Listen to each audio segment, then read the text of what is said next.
আসসালামু আলাইকুম dear viewers, English language সাববিডি থেকে সবাইকে স্বাগত জানাচ্ছি আমার আজকের ভিডিও লেকচারে।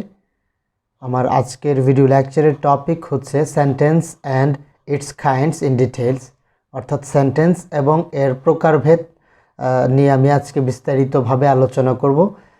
বিভিন্ন চাকরির পরীক্ষায় সেন্টেন্সের উপরে প্রশ্ন থাকে। আপনারা ভিডিওটি শেষ পর্যন্ত দেখুন, আশা করি উপকৃত হবেন ইনশাআল্লাহ। ভিউয়ার্স, আমার দুটি ফেসবুক পেজ এবং ইউটিউব চ্যানেলের লিঙ্ক দেওয়া আছে। পেজ দুটিতে লাইক দিন এবং চ্যানেলটি সাবস্ক্রাইব করুন, আর নিয়মিত আপডেট পেতে বেল আইকনে ক্লিক করে রাখুন।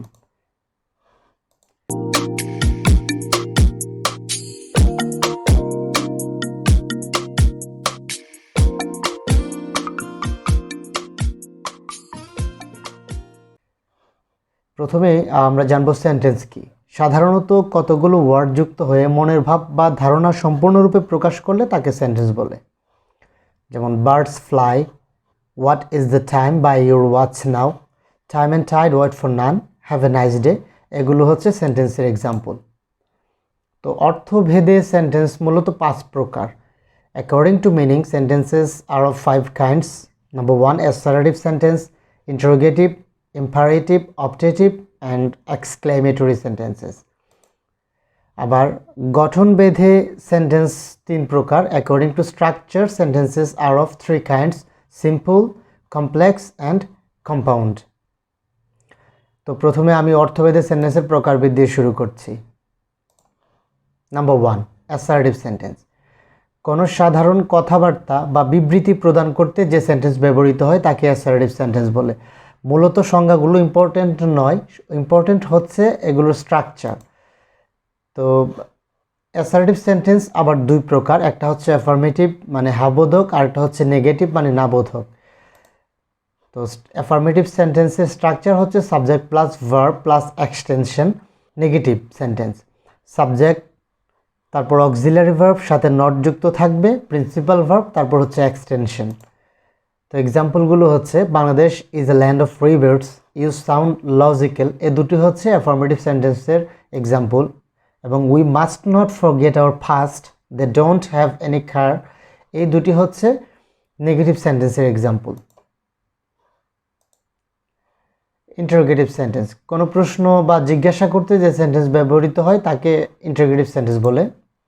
যেমন স্ট্রাকচার 1 হচ্ছে auxiliary verb plus subject plus principal verb plus object, শেষে নোট অফ ইন্টারোগেশন।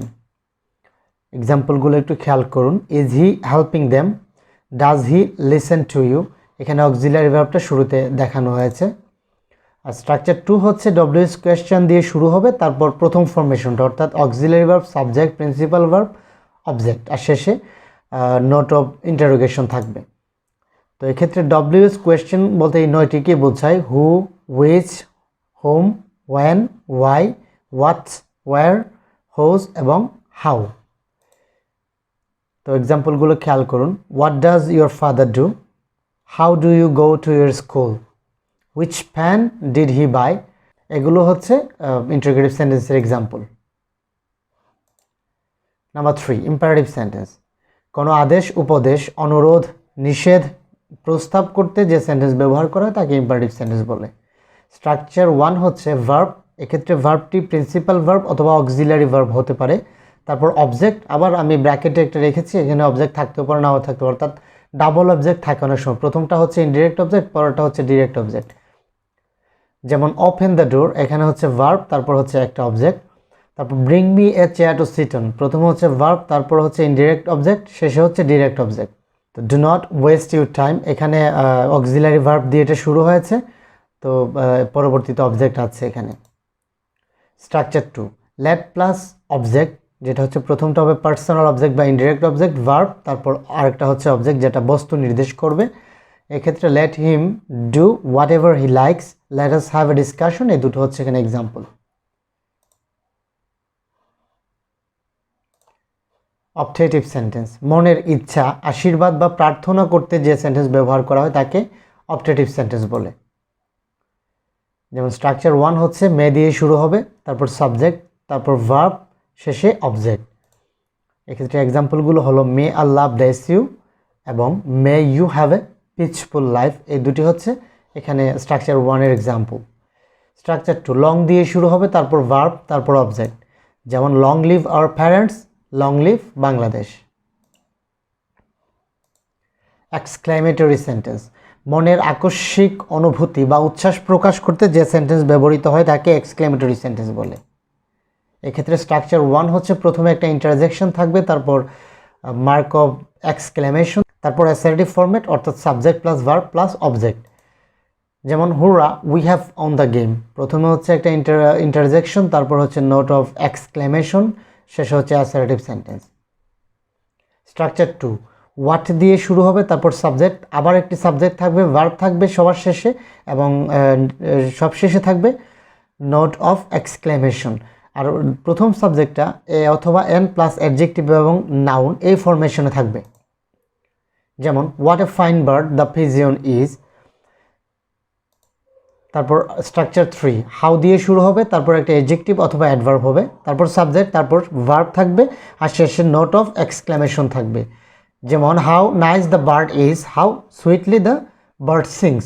এখানে প্রথমটিতে নাইস হচ্ছে অ্যাডজেক্টিভ, আর এখানে সুইটলি হচ্ছে অ্যাডভার্ব। এখন গঠনভেদে সেন্টেন্সের প্রকারভেদ আমরা জানব।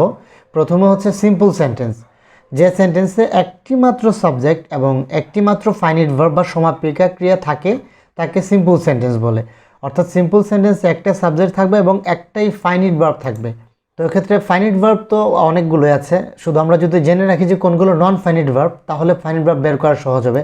এক্ষেত্রে নন ফাইনিট ভার্ব চেনার উপায় হচ্ছে ভার্ব প্লাস আইএনজি যুক্ত থাকবে এবং 2 এর পরে যে ভার্ব থাকে সেগুলো হলো নন ফাইনিট ভার্ব, অর্থাৎ ভার্ব প্লাস আইএনজি এবং 2 এর পরের ভার্ব এগুলো হচ্ছে non finite verb.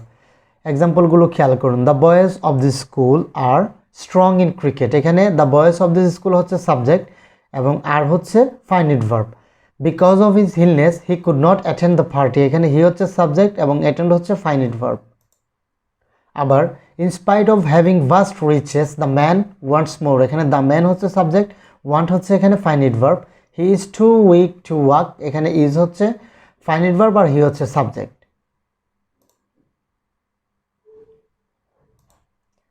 Complex sentence, যে সেন্টেন্সে একটি মাত্র প্রিন্সিপাল ক্লজ এবং এক বা একাধিক সাবঅর্ডিনেট ক্লজ থাকে তাকে কমপ্লেক্স সেন্টেন্স বলে। তো কমপ্লেক্স সেন্টেন্সের যে সাবঅর্ডিনেট ক্লজটি থাকে এটি সাধারণত if, though, although, till, until, so, that, before, after, unless, since, as if, because, who, which, what, where, when, how, whom, whether, while, that, as soon as, in case, so, that, to ইত্যাদি দ্বারা শুরু হয়।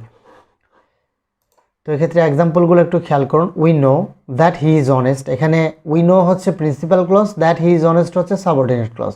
When he was 10 he left his village, এখানে when he was 10 হচ্ছে subordinate clause আর he left his village হচ্ছে principal clause. He is too weak that he cannot speak, এখানে he is so weak হচ্ছে principal clause, that he cannot speak হচ্ছে subordinate clause. Compound sentence, যদি কোনো সেন্টেন্সে একাধিক principal clause and, but, or, yet, so, and so, nor, not only, but also, therefore ইত্যাদি coordinating conjunction দ্বারা যুক্ত থাকে তাকে কম্পাউন্ড সেন্টেন্স বলে। যেমন এক্সাম্পলগুলো খেয়াল করুন। The sun rose and the fog dispersed, এখানে দ্য সান রোজ হচ্ছে একটা প্রিন্সিপাল ক্লজ, দ্য ফগ ডিসপার্ট হচ্ছে আর একটা প্রিন্সিপাল ক্লজ পরস্পর অ্যান্ড দ্বারা যুক্ত হয়েছে।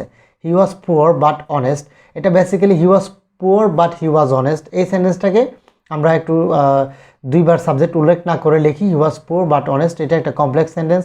Read or you will fail, এখানে হচ্ছে প্রথম অংশ হচ্ছে ইউ রিড, মানে ইউটা উজ্জ থাকে, তো প্রথম অংশ হচ্ছে একটা ক্লজ আর ইউ উইল ফেল হচ্ছে আরেকটা ক্লজ অর দ্বারা যুক্ত হয়েছে, এটা হচ্ছে compound sentence.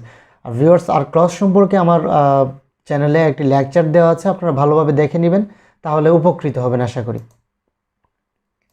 So viewers, thank you for watching this video. যদি এই ভিডিওটি ভালো লেগে থাকে তাহলে একটি লাইক দিন এবং শেয়ার করে অন্যদের দেখার সুযোগ করে দিন।